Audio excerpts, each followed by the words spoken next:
Ladies and gentlemen, it is time. Grab a cold one, crank up the volume, and join the show.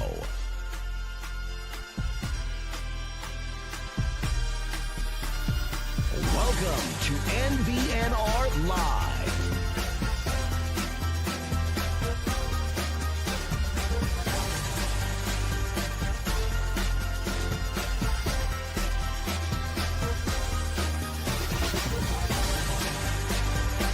And here we go. It's no block, no rock. Go big red indeed. No block, no rock. I saved it for a good time. He did it. Go big red indeed. No block, no rock. Don't know the episode number.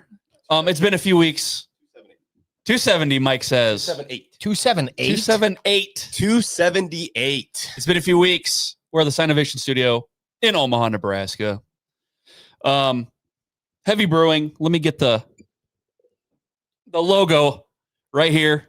Look at that logo. A beautiful Heavy Brewing logo based out of Gretna, right up the street. We are drinking. I am drinking. And I believe you are. I am. And I am as well.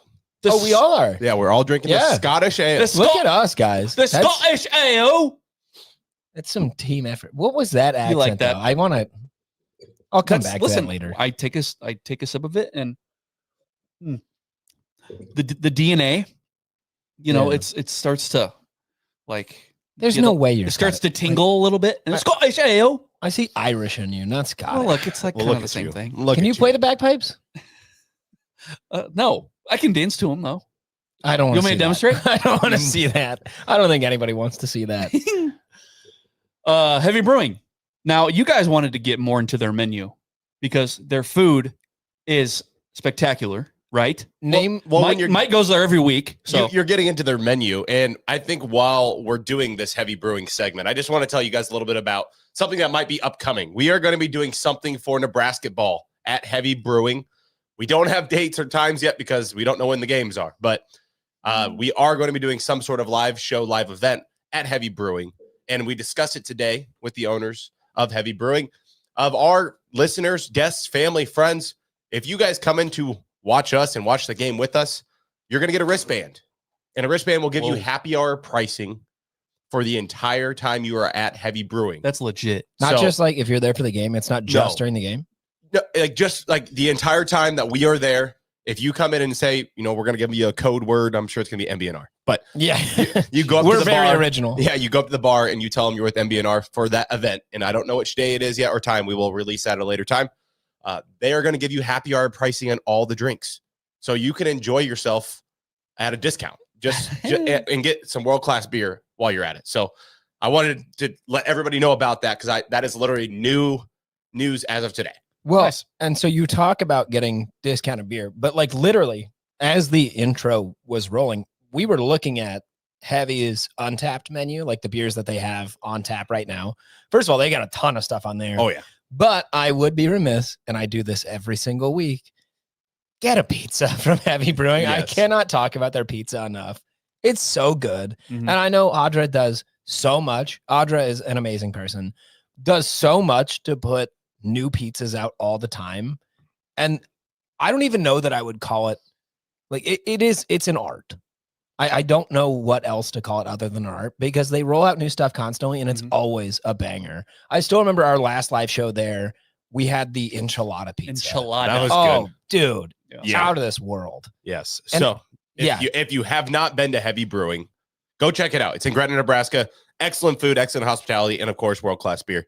But yeah. Make sure you guys stay tuned for our live event at Heavy Brewing. We love Heavy Brewing. All my homies love Heavy Brewing. True. Right? True. Okay. Just like it's been a few weeks, like I said before. Freaking Mexico Mike over here made it out of there just in time. Just safely Jesus in time. Christ. Yeah. Mike, did you do something? Did you do that? I don't think I caused the cartel violence. I don't like that you said I don't think.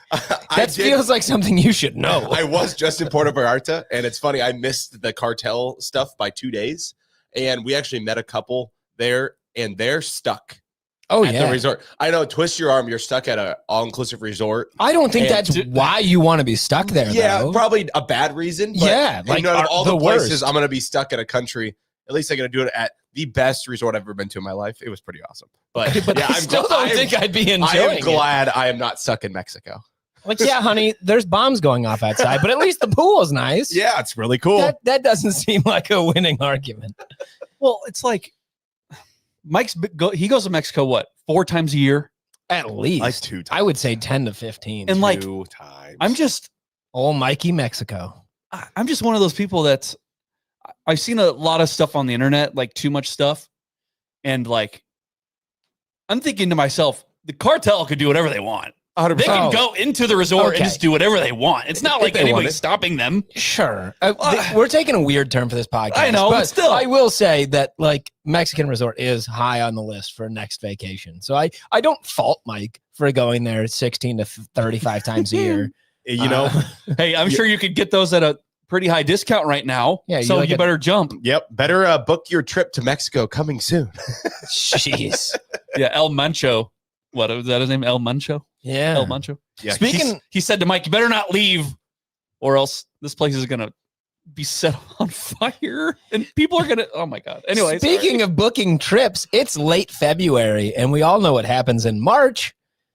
Basketball. Basketball. especially around these parts, man. Yeah, basketball is kind of a hot topic. Crown in last Nebraska. year and now this year, it's like, it's funny thinking about this. This is the best season Nebraska's ever had. Yeah. And we are enjoying it. There's also a part of me that's like, it's so exhausting to talk about when they're relevant and they're good and they're in the top 10 and you're talking about, getting screwed over in the rankings or their seed's going to be too low. Where are they going to play at in the tournament? And it's just like exhausting because you want to say it's the best season ever.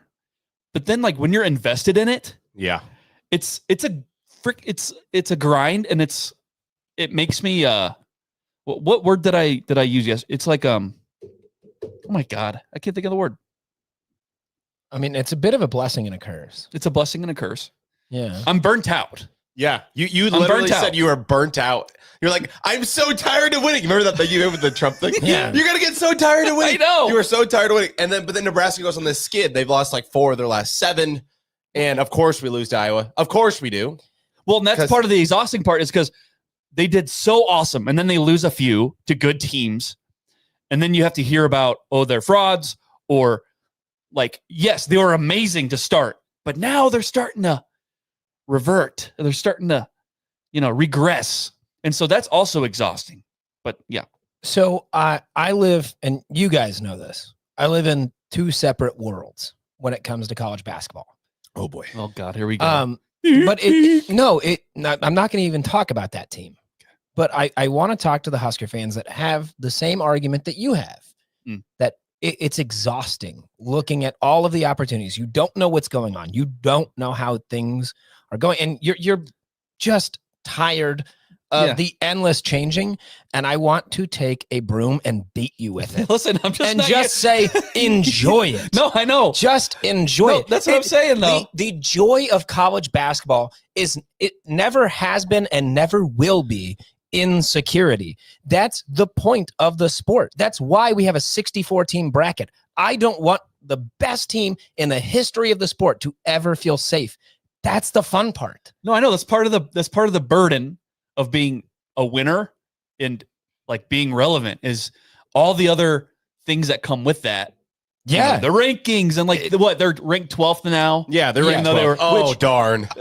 Like our team that went on a 20-game losing streak is now ranked 12th. And if they win tomorrow and this weekend, like then they're going to be back in the top 10. Like every team's fluctuating because 6 of the top 16 teams lost last week. Right. I actually do have a bone to pick with the AP poll that came out today. Because I was talking this morning with one of my coworkers who is a big Nebraska basketball fan, and he asked me where I thought they would end up. And I said, absolutely still in the top 10 because there were so many top 10 teams that lost several of them to unranked teams. And I said, and I'm no AP voter, But I was like, this, especially after the performance against Penn State, which felt like another clinic. Definitely a top 10 team to me still. Number 12, I'm not going to be writing any letters about. Yeah. But I just felt like I do feel like Nebraska, even with the performances they've had, there have been some bad losses. Obviously, yeah, we should have beat Iowa, but Iowa's a good team. And we were in Carver.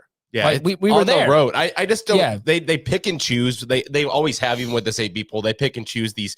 All the blue blood teams are still going to get the benefit of the doubt. Mm-hmm. You know, Kansas gets their shit rocked by Cincinnati. Iowa State loses to an okay BYU team. All these teams are still getting the benefit of the doubt, but then Nebraska goes and loses at a place that they've only won 2 times ever. They go lose on the road against Iowa because, of course, and they get punished. And it is what it is. Nebrasketball has gotten to a point now where they've won so much, you just gotta like be like, all right, whatever. Yeah. You know, I don't know if I've mentioned this before, but I do believe that for Nebraska to get the respect that we believe they deserve. And again, this is what we're seeing this year is new.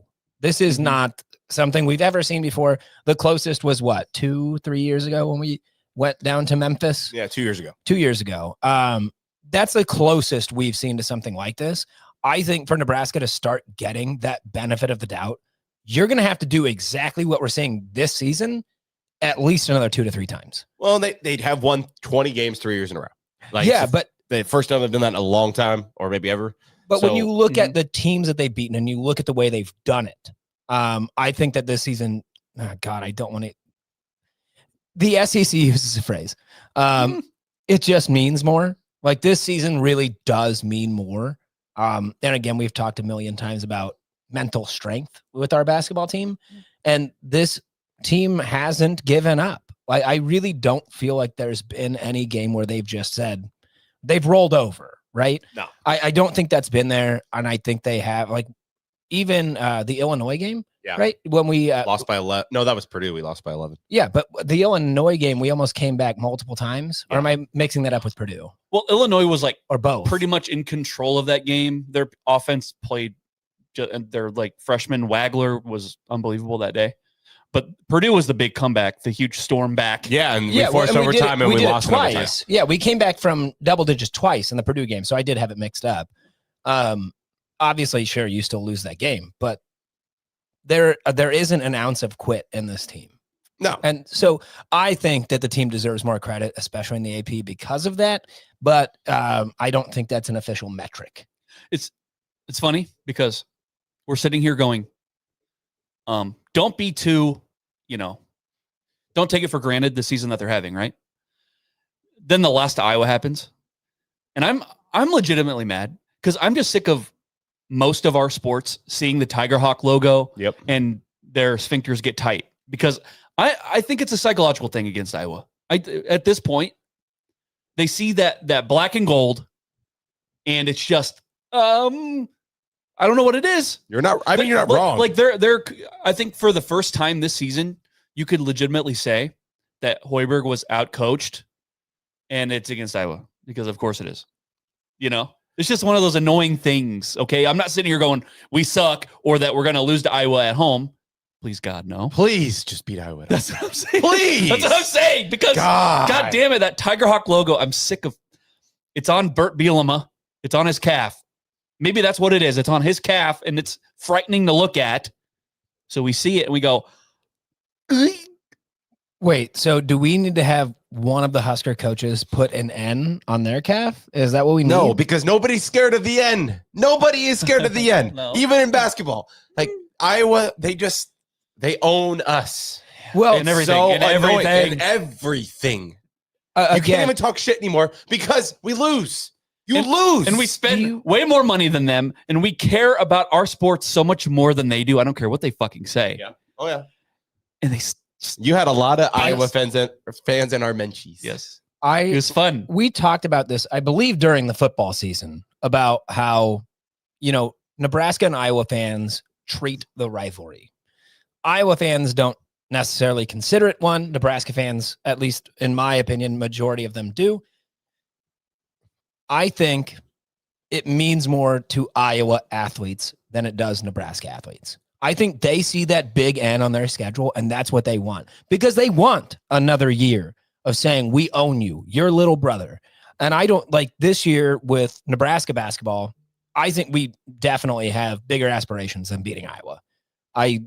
That beating Iowa wasn't the number one thing on the list. The number one thing on this list is we want to go deep in the NCAA tournament.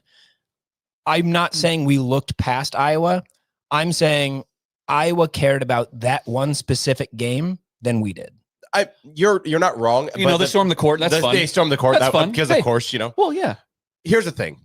Nebraska can right that wrong. They could go beat Iowa. And you know what's funny is it actually could put more stakes on that game. If Nebraska can go out, take care of Maryland, and do okay on that California road trip. Can you split the road trip? If you split the road trip, that Iowa game could determine you making the 2 seed that you really want to have those Nebraska fans in OKC versus you going into Buffalo or somewhere that fans can't travel as well. So maybe the Iowa game will mean more when they come to Lincoln. But it apparently did not mean enough. And I feel for Price and all the stuff that all that stuff that went on with Fred and the idiotic fans and scumbags that they are. Mm-hmm. But at the end of the day, Iowa, they care. That is their Super Bowl. I don't care what they say. It is their Super Bowl to beat Nebraska. They love beating Nebraska. And then when we call it out and say, this is your Super Bowl, they act like we're the only ones who care. Yep. All I want is for them to admit that they care. Oh, they care. They do. But they'll always tell you they don't. They'll say, "Oh, we beat you every time." Iowa State. Iowa State's our rival. Well, here's the thing: is like we can admittedly say, "Yeah, most of the time you do beat us," and I still hate you. But don't you sit on the other side of that table and tell me you don't care, because the second you win, who's the first person you're tweeting at? Yeah, us. I don't want to make this too much about Iowa because they ended up taking care of business against Penn State. Penn State's horrible. They were really bad at basketball. So bad. Yeah, they're not good. They're so fucking bad. They suck. Penn State. They suck.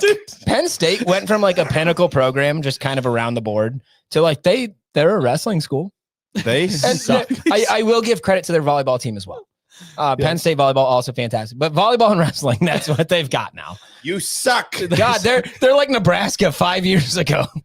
Who's that like for Penn State that played for them like 2 years ago? Like that huge whiny guy. You remember that big post guy that they had, and he just like had a whiny face all the time. Anybody recall that? I don't No. remember. Anyway, they sucked with him, and they just stink at basketball. It is funny. But I wanted to ask you guys in regards to basketball because we had this discussion at work today. Someone I work with is a Creighton basketball fan. They have season tickets, Boo. and they are also a Nebraska football fan. Oh, of course. So, of course they are. So Well, they're not rooting for Creighton football. he got Oh, that's the wrong No. Yeah, there's that. All right. thanks, Mike. Yeah. That's awesome. That Thanks, was- Kyle. That was great. So he got mad at me and someone else because he asked us as Husker basketball fans, what are you going to be happy with? And I said, get that one tourney win. And he got mad, basically saying you're lowering the standards for this year, that your expectations are not high enough. So asking you guys, are you going to be satisfied if they just get that one win and then they get bounced after that? Yes. Or Yes. you're going to be happy they get that one win and that's it, that's it. But Right? you say, am I going to be happy? I'm never happy if this team loses. But Well, of course. the expectation of this year, and once again, this is the worst basketball program of all time. If Fred Hoiberg wins the damn thing, he's going to have a statue outside PBA. Like, no coach. You look at the rafters and you look at all those jerseys hanging up there. No coach has won a tournament game. None of those players that are hanging in the rafters at PBA have won a tournament game. So if you win the tournament game, yes, that is successful. Yeah. But would it suck a little bit just based on how they've played? Maybe. But at the end of the day, well, I don't care. Well, because his argument was you should be allowed to change your expectations and adjust them when you see how good the team is. And you should be able to have higher expectations if they show that they're able to do it. So I think this is someone that is not a Nebraska fan accusing you of moving a goalpost that we've never moved. Right. For years, we have said we want one. Give me one. And then we have, I mean, for Nebraska specifically, I'm not comparing this like nationally to other, big time programs. We're sticking with what we've said. And now they want us to place an expectation on this team that we would compare to a true blue blood. That's not Nebraska fans changing anything. It is staying true to what we've said for years. I think it's kind of insulting to accuse Nebraska fans of saying you don't want enough. We want what we've wanted. We want something we never had. Yeah, we want what we've wanted for the last 60 years. And if we get that, that's amazing. And we're going to be happy. That doesn't mean we don't want more. Well, yeah, that doesn't mean that we're like, we only want that one win and we're fine with going out in the round of 32. That's not what that means. What we want is one win. And everything from there is gravy. Yeah, and I even told him, I go, I want the one win. I will be happy. And I even said, if I were to ask this program to go farther than that, I think you'd be the same person giving me shit for having too high expectations. Right. Exactly. Right. And so I'm just like, you can't really win in terms of what you're going to be satisfied with for this basketball season. It's a trap question. It's a trap question. But here's the thing. We haven't experienced it. And who says that Nebraska, if they win the one, maybe they win a lot more now because they finally got the monkey off their back. The lid is off the rim, right? We have a couple people in the chat here. Let's go. Josh says, win one tournament game and the season is a success in comparison to the history of the program. Indeed. Correct. 100% Josh. He also said your hair looks nice. God damn it. And then Todd Miller said Sweet 16 appearances should be doable, but never thought of it as a possibility. Reasonable expectations for one win or maybe even going to the Elite Eight. Okay. That's where. This is. But you shouldn't. I don't know. I feel like you still can't expect that. You can't expect something that has never happened before. A team has to learn how to win. They have to learn how to adapt to the pressure of the tournament because every time they've ever made the damn thing, they go, yeah. So like, well, and it's tough. I want to put a full roll of caution tape around when we talk about what we could expect out of the tournament. We're going to be playing in March. But we don't know who we're going to be playing. We don't know who's in our region yet. We don't know where we're going to be. Right. All of those things are massive factors. And again, we don't know what time of the day we're going to be playing. It's easy to say this is a very talented team. We can go far. I do believe that. I believe this Nebraska team is very special. And I do, in my heart of hearts, believe they are a top 10 team in the country. That doesn't matter in March. Like, who says that whoever the committee puts this thing together, who says there's not another parity matchup that they really need Nebraska to have? Well, dude, you didn't know if A&M is chilling there, they're going to throw A&M on there. They're going to put somebody on there for a storyline because Nebraska hasn't done the damn thing, and they would love the clicks and the attention. Yeah. I mean, until, 8 years ago, there had never been a number one seed beat. And then we saw Virginia fall to UMBC. And then we saw Purdue fall to Fairleigh Dickinson 3 years later. March does not care who you are, how talented you are. All they care about is how you get it done. There is so much caution tape you have to put around, especially until you know your region, how far you think you can go. Yeah, you know how this is going to go, right? They're going to be a 3 seed, and the talk is going to be Nebraska's matched up with this 14 seed, the most, according to the metrics, the best 14th seeded team in the history of NCAA tournament. Yeah, of course it is. Well, and they're going to give us the toughest 14th seed ever. I'll tell you what, no matter who, what seed Nebraska gets, no matter who they get set up against, it's going to be the same thing 2 years ago when we had Texas A&M, where it is going to be the storyline. It always has been when we make it, and it always will be until we get that monkey off our back. Yes. Speaking of monkeys, shout out Heavy Brewing. Yeah, that monkey's pretty cool. Yeah, that monkey's really cool. But yeah, it's always going to be the storyline, and they're always going to gas up whoever we're playing. Yeah, that's the thing. Of course. Speaking of, so I think this is a good time to transition. I was going to say, do we talk football? Well, guess what? Is Mike wanting to talk football? Well, I know we're still in the middle of this great basketball run. Yeah. But because of our awesome head coach, he moved spring football early. Sure did. And so now we get to talk football while we're still enjoying this basketball season. I don't know. Did you guys get to watch the press conference last week? I did not. Okay, Watched. couple updates. I want to bring to your guys' attention and get your opinions. Yes. First one, Matt Rhule announces practices will now be moved from the morning to the afternoon, to the evening time. Yeah. What are your first thoughts?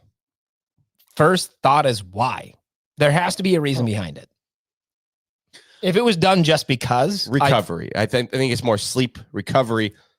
Probably will help a lot because we had a lot of injuries. So maybe. But my point to that is it's the same amount of time between practices. It is the same amount of time. I like it.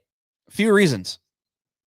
Frosty moved practices to the morning when he got here. Yep. Because the justification was, hey, we're going to be playing a lot of 11 o'clock games. We got to be ready, right? Yep. Sure. Didn't turn out so well. And I think that's just been kind of the status quo up until now, was having morning practices. Now, if I'm sitting here, I'm thinking of myself and my experience with working out in the morning, which it's been a while. I'm usually like taking a nap at 12, right? And then I'm just awake and I have a tough time falling back asleep. So maybe with these later practices, you get done at what? 6, something like that. You're going to be 6, 7. Yeah, I don't know what that is. Yeah, you let me into that one, dumbass. All right, go on. No, you start to wind down your day, and you go to sleep at hopefully like 11 p.m. or so, and then you get a good night's sleep. So I think and you would like to think that a lot of this came with, Research. a lot of scientific.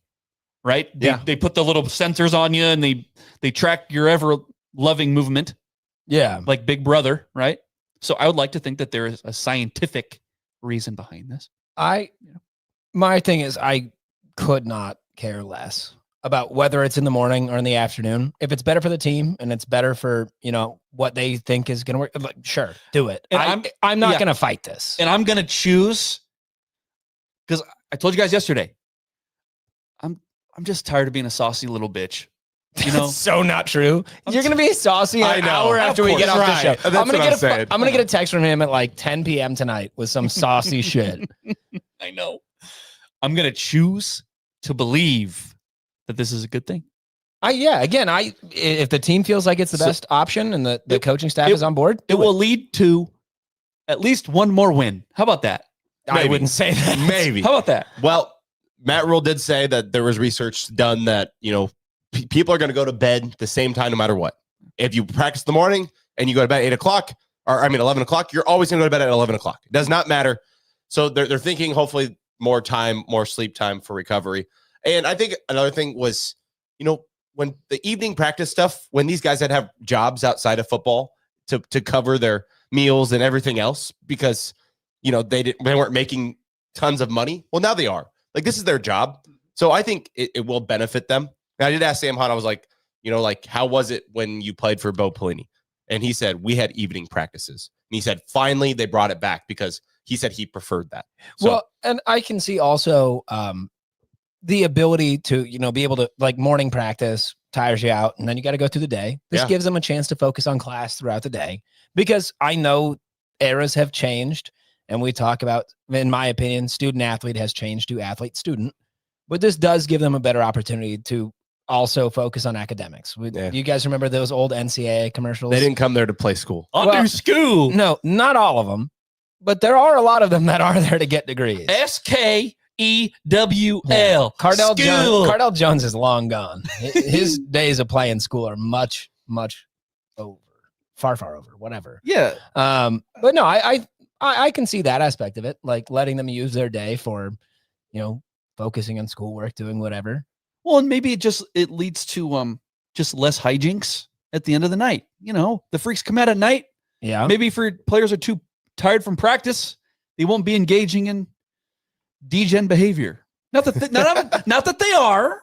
Just saying, maybe it leads to a decrease and 1 or 2 more wins.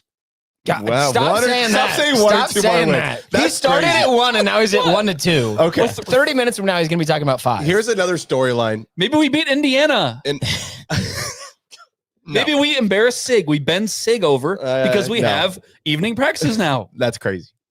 Okay. Here's another thing I wanted to ask you guys. With spring being this early, I feel like we just talked about this damn bowl game, and football is It just never ended, in my opinion. Like, I feel like fans are very disinterested. Do you think that's a good thing? Do you agree? Or do you think people are still excited? Do you think the Piggies they still want it? I think there's probably a much lower level of interest right now, but it's kind of that cycle we see every year, right? The ups and downs. I think the freaks, guys like us, are going to pay attention right now. And we'll start seeing, the more than average fans start really paying attention in May, June, and then the average fan in July into August. I don't think, again, we talk about, Mike, you mentioned Rhule talking about the science of people go to sleep at the same time, regardless of what they do. I think fans are kind of the same way. Yeah. There's very little you can do to change a fan's behavior. Especially when it comes to, every year, we're so back. We're going to the Natty this year. You're never going to change those people. And I think it's like the same thing with timelines on interest in the sport, whether you move it up or move it back. I think it's kind of the same. Well, and I think part of the fatigue and everything. Normally, Nebrasketball is at a point where they're either scrapping to maybe make the tournament. Like, this team has been so good. Like, we're focused on other things right now. Like, baseball had a big win this weekend. Absolutely. Baseball looks great. People, they are still focusing on the other stuff, and the fact that you throw football in the middle of it all after the disappointment of the ending of the season, and especially how the offseason went with the coaching hires and the whiffs in the portal and everything else. It just like stacks onto it, and then they're like, oh, surprise, all right, now we're going to talk spring football and try to get you excited. Let's get excited for football season right now. Don't you remember when I sent you that screenshot of Twitter? Yes. I'm just scrolling through Twitter. Matt Rhule, no, please, no.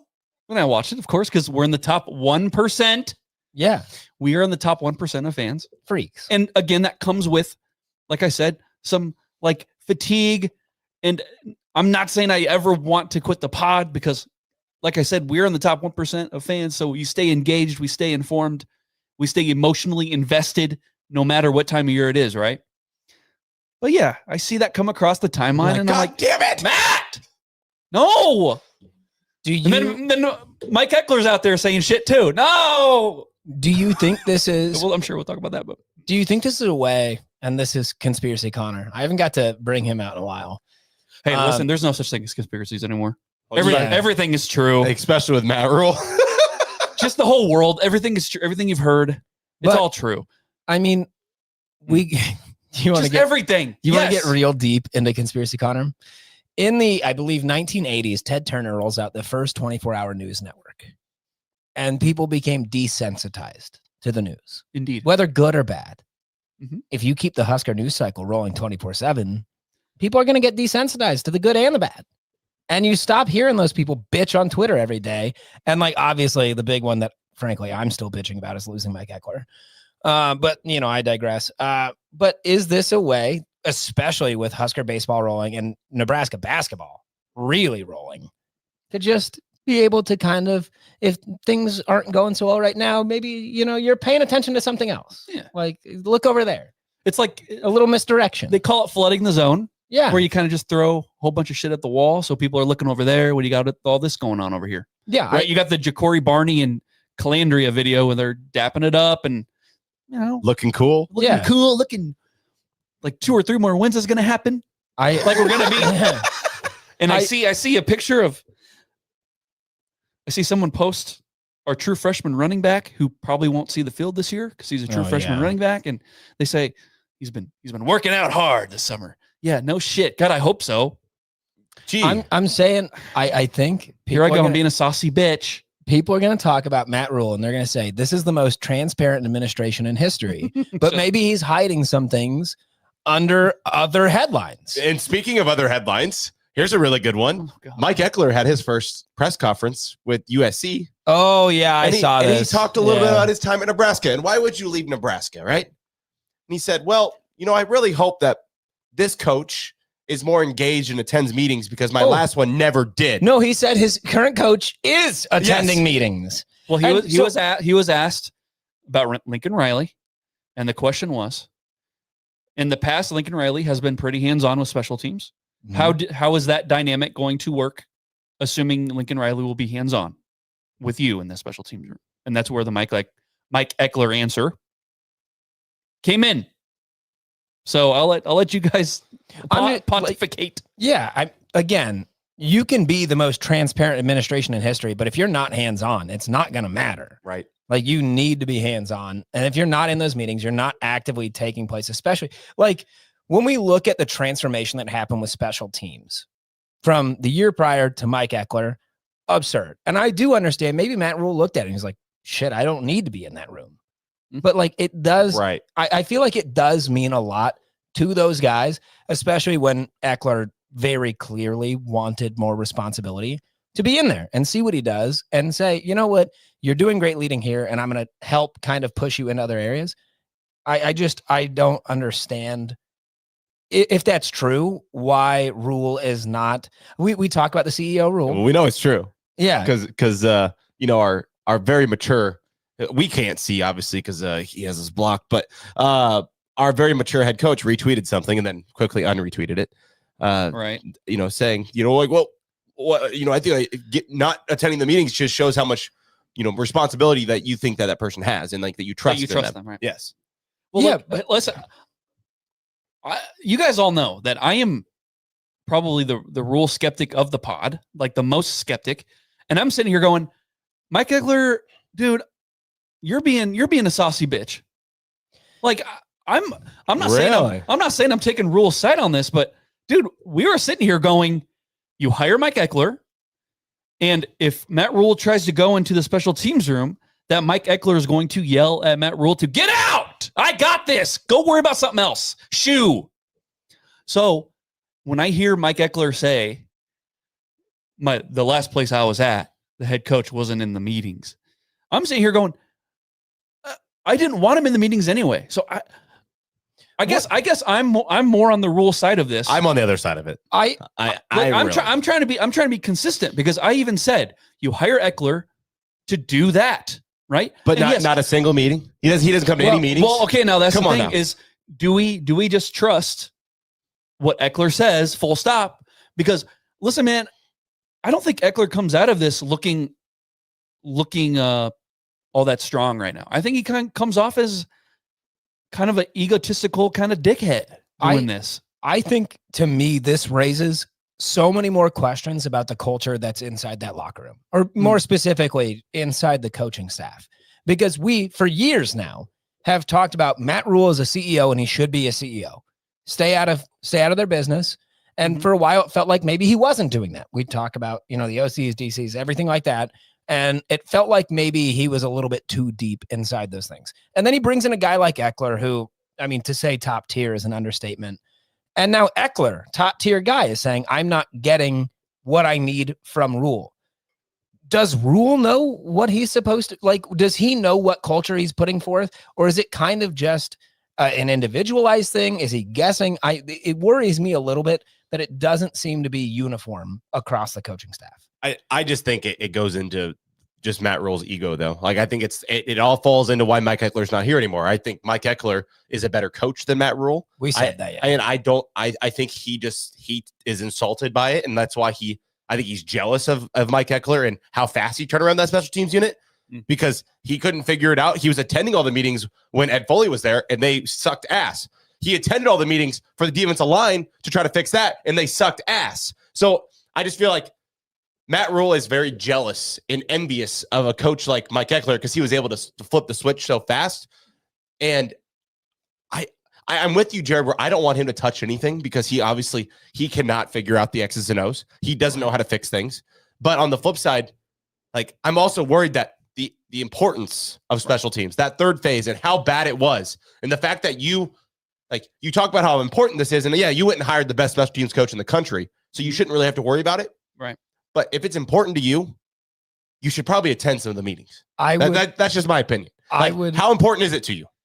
I would simply caution against using the words jealous and envious.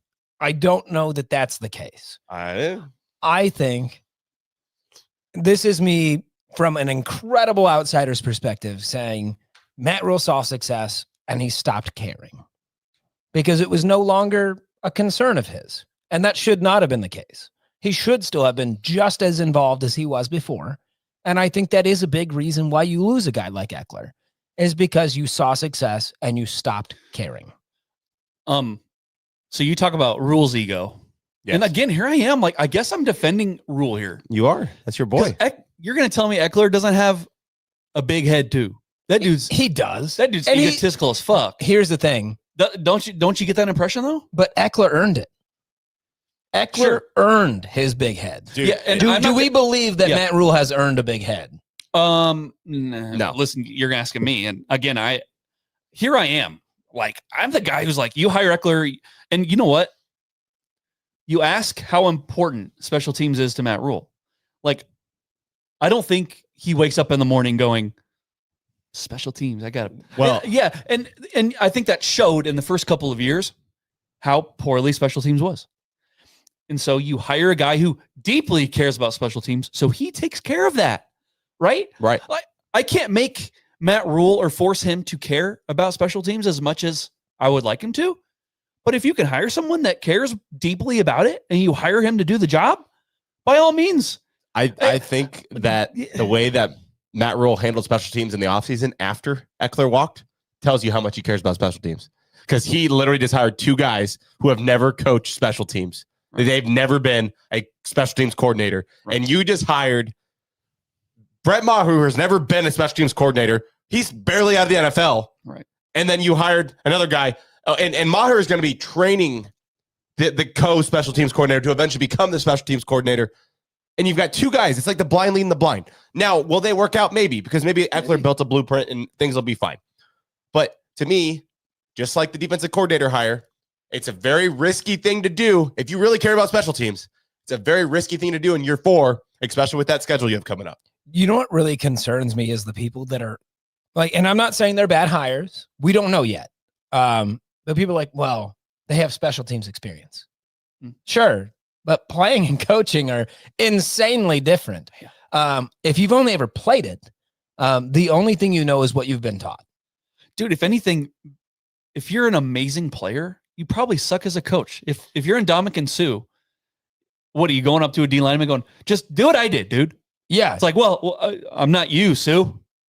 I think honestly, it's the players that aren't very good at being a player that are the best coaches, in my opinion. But yeah, no, I totally agree with you. Like, playing and coaching are entirely different. Because Mike Krzyzewski was not a very good player at Army. No. Right? Just saying. He was okay.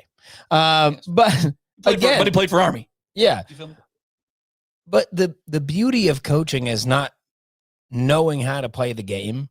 It's knowing how to teach someone else how to play the game even better than you could ever have dreamed to. And do I think these new hires on the special team side scream that to me? I would say probably not. I'm just a little worried. That's all I got to say.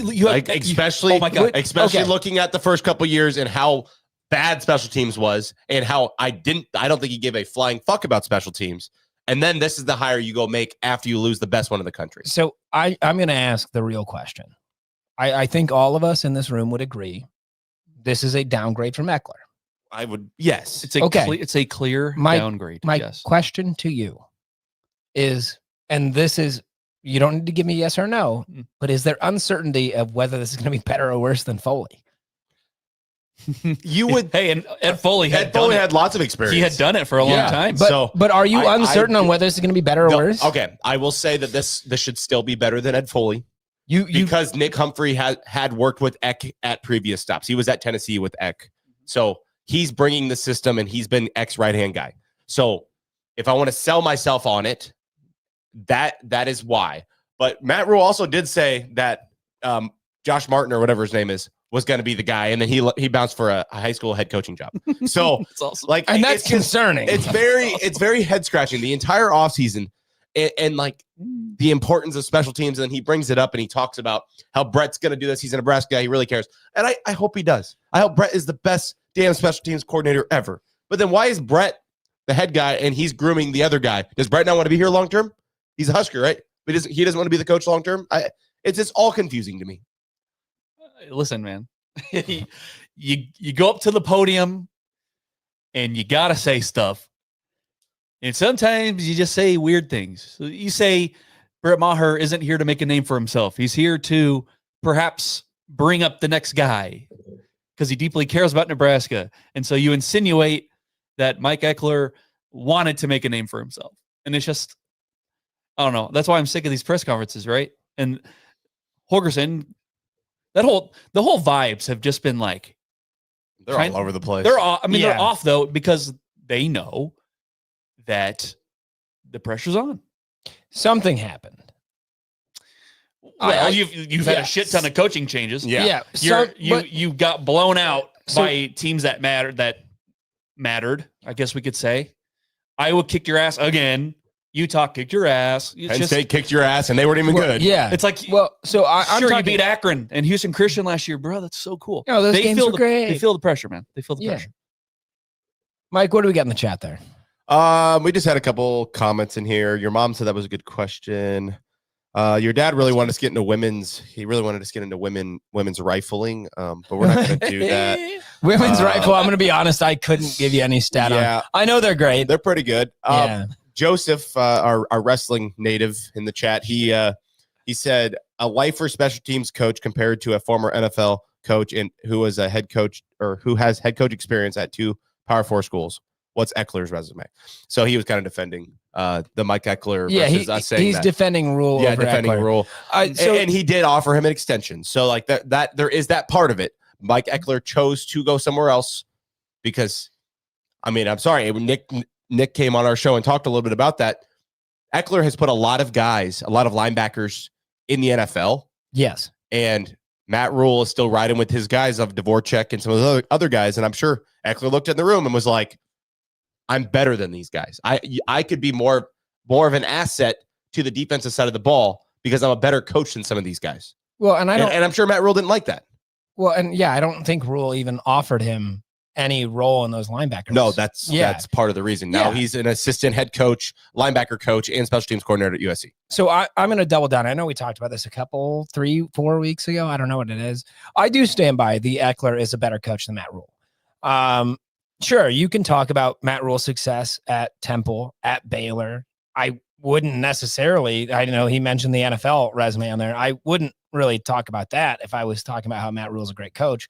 It was also Carolina, so poverty. So hold on, I just want to get this straight. Are we saying, or are you guys saying that you would rather have Mike Eckler as your head coach than Matt Rhule? Probably. Is that what you're saying? Yeah, I wouldn't say as my head coach. No, I would say I just want to get that straight. I just find it very odd that the best coach that you've had on your staff, like the best track record, the most turnaround, the best performing group since you got here, Mike Eckler did that in 1 year at Nebraska, and you let him walk. And where did he do it before? He did it at Tennessee as well. He's done it everywhere he's been. So I don't know. Yeah, but we're talking about head coach versus special teams coordinator. I'm not talking about head coach.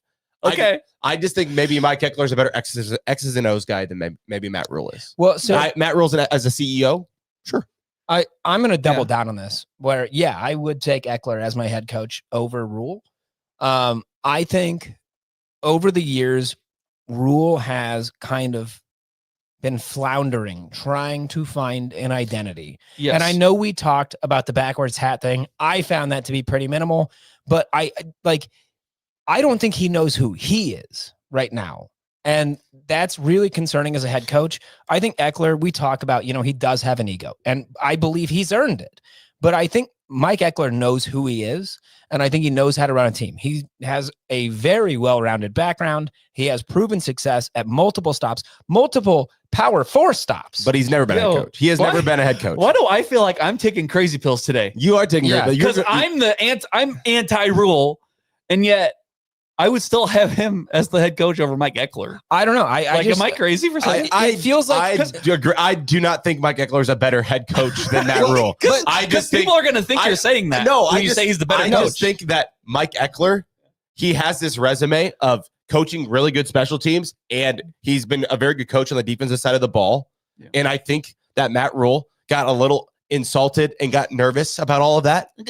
And he did offer him an extension. So I'm not saying that he didn't do his due diligence by offering him an extension, but I would imagine that Matt Rhule knew that Mike Eckler wanted to be on the defensive side of the ball as well. And he told him absolutely not. And I think that was self-preservation. I think he knew that Matt Rhule knows that Eckler's gunning for him. We've all talked about. No, he's not a good head coach. Well, we've all talked about That's this what he's saying. coming. Yes, it is. That's hold on. I'm not there yet. Not yet. We've all talked about this coming season. We know, frankly, is probably going to be a bust. 6-6 is a great season. 7-5 is a prayer. We're getting 2 extra wins. Yeah. Where? Yeah, bringing us to 5-7, baby. Because of Jamal Rhule working out in the late practices. We're getting 2 extra. So what is that, 8 or 9? God. But so I genuinely believe this coming season is a wash. Matt Rhule is not on the hot seat for this coming season. But after that, the following season, Matt Rhule will be on the hot seat. Extension, I don't give a shit about. He's going to be. And if you've got a guy like Eckler on that staff, it makes it really easy for Nebraska to make a decision. I'm not saying that's why he didn't want to give Eckler that extra responsibility. I don't believe that's the case. But no, I think Eckler has a really, really well-rounded background and could be a fantastic head coach. Well, part of the well-roundedness is name a place he hasn't been. Yeah, he's been everywhere. And he's coached everything. Like, I'm sure he's coached on offense before. I don't know. But like, he's just funny because like, let's just say Rhule were to get canned and then you hire Eckler. We'd be sitting here going, that's a horrendous hire to hire Mike Eckler. Who's never been a head coach at any level? Yeah, that would be bad. I wouldn't say It would be horrendous. really bad. Really I bad. wouldn't say horrendous. I would call it interesting. I'd say fire Dannon now for hiring Eckler. Yeah, it would be bad. Like he's never been a head coach. I'm with you. Like Matt Rhule is a better head coach than Mike Eckler. I just think he needs to make special teams more important. Like he needs to emphasize that more. Sure. That was the whole. We went in this big circle. At the end of the day, I still think after year 4, Matt Rhule is still not emphasizing special teams. And man, you had Matt Rhule, who was a type A, I guess mostly controlling, except for special teams, I guess. Yes. Right? Because we were sitting here going, hey, he needs to let go more and trust his coaches more. Trust Dana. Okay. It sounds like that's what he did with Eckler. It sounds like he did exactly what we wanted him to do. Yes. And now we're sitting here kind of changing the tune a little bit, going, you know what? Maybe go to a few meetings to show your appreciation for Eckler or to show the other special teams unit guys that this is indeed important. But it just sounds like to me, Rhule did exactly what I wanted him to do. Well, I want him to have less responsibilities. And you saw special teams was great, but apparently Eckler didn't. Do you know why? This is exactly why I'm saying I think this is a knock against Rhule's leadership capabilities. Is not because he needs to have his hand in how special teams is run. Right. But Eckler wanted attention from him on that piece. And it wasn't there. And as a leader, you need to understand the guys like Holgo that don't want you to be around. They don't want it. Get out of here. But you need to be able to read each person, each guy, your deputies, whatever you want to call them. You need to be able to figure them out and give them what they need. And with Eckler, a very key piece of this team, he was unable or unwilling to find that out. To me, that calls in. It brings a question to the table as, did he not know it or was he unwilling to do it? That's concerning. I think the reason why he never attended any special teams meetings is because they were always scheduled during his podcast. Yeah. Here we go. But yeah, like each one of your assistants, each one of your coaches is going to have different personalities and different needs. And you need to figure those out and give those people what they need or what they want, whether it's attention or lack of. And it sounds like he failed. And you're right. If you're the head coach, the onus is on you, right? Yes. It is. It absolutely is. At the same time, I can't have a guy going up to a podium with this fucking USC sweatshirt with all this hindsight shit. Yeah. Right. I don't There's what is it? The place to be or whatever the fuck with the LA, the place to be. And then he's sitting up there going, well, the last place I was at, the guy couldn't even name the place, couldn't name the coach because he's trying to do a backhanded thing. Yeah. Because I'm kind of like at the fuck him stage. You're doing all this hindsight shit. Why don't you, in the moment, voice your displeasure or voice the need for Rhule to be there? I understand. Totally. No, I agree with what you're saying. I understand the onus is on Rhule to like recognize and to like take that initiative too. But I also can't have you up there with the USC fucking sweatshirt going, the last place I was at that sucked. Fuck you, dude. Why didn't you say anything if you felt so triggered by that? And now you're at USC. You're up there going, my goal is to make Lincoln Riley the best coach in the nation, and that's what I intended. Fuck you, man. But so here's the thing: and you know what? The other part too is he's not one of us anymore. So fuck him. Sure. But so touche. And Matt Rhule is still one of us, whether you like it or not.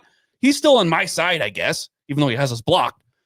But Matt Rhule Mike Eckler doesn't have us blocked. But I'm just saying, like, kind of fuck Mike Eckler a little bit. If Eckler had gone on that podium and said, when I was at Nebraska, Coach Matt Rhule didn't give me the attention I needed, that's why I left, you would have been saying fuck you anyway. You would have. And then you would have taken it maybe even more personally because it was named. I don't think there is a winning situation for coaches in that position. I don't take what he said as like an insult to the University of Nebraska. I think it was more of a criticism on the leadership style of Matt Rhule. Yes, he was absolutely taking a shot at Rhule with that. Yeah. Let's be clear. Yes. Let's be clear. But like, no matter how he went about it, whether he named names or programs or whether he didn't, either way, people were going to be pissed off. That is the nature of sports. It is a very tribalist thing. It's always, no matter whether you're a fan of Nebraska, Iowa, Michigan, whatever it is, it's always us against everybody. It doesn't matter how they phrase it. You're going to dislike the people that leave. It's just how it goes. I just want to like, I feel like I'm being the most fair arbiter because You are. I'm most people. I'm out here kind of looking for anything to criticize Rhule with. Yeah. And right? you're not. And I'm absolutely not. And everybody in the chat right now, they're on your side. Like Are they? besides Josh. Josh is not with us, but everybody else is like, yeah, like fuck him. Like, yeah, like we offered him a contract. He didn't want to stay. Like, right. So I mean, I get it from both sides. I like I said, back to the beginning. I'm just more worried about how much he cares about special teams. Yeah. Because you can't check out of special team meetings now with your two new special teams coordinators who've never led a room before. So like that part worries me. But let's transition to something else. What do you got? Okay, we are at time, but I want to ask you guys, because it's spring ball, is there one thing that you want to see, or is like, what would you say is a successful spring ball? Successful spring ball. Yeah, what is a successful spring football for Nebraska? What does that look like? Shit, dude, I don't know. I really you gotta show me. You gotta show me, but you gotta show me. But at the same time, I don't want to see shit. Right? Well, I don't want to see. I hate seeing Calandra and Ja'Cory. Yeah, they're getting along. That's great. And you got people saying, "Oh, our quarterback is allowed to be skinny." Ha ha. Fuck.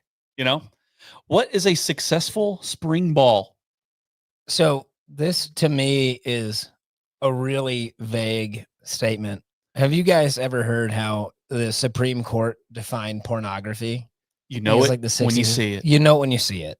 Can I tell you? Sorry, I should not know that just so quickly. That actually is the exact phrase. No, I know. I can't tell you what I think is a successful spring ball, but I'll know it when I see it, and I'll know it when I don't see it. Like it's one of those weird intangibles that I can't put guardrails on. There's just a lot of nuance to it. That I like your answer because you know what, when you see it, I think this is going to be a personal thing for you.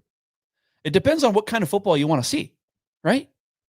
And if we're begging Matt Rhule and Dana Holgorsen, if we're talking offensively, to find an identity and find something to lean on, instead of Holgorsen saying, "Oh, 6 games in, we figured out we could."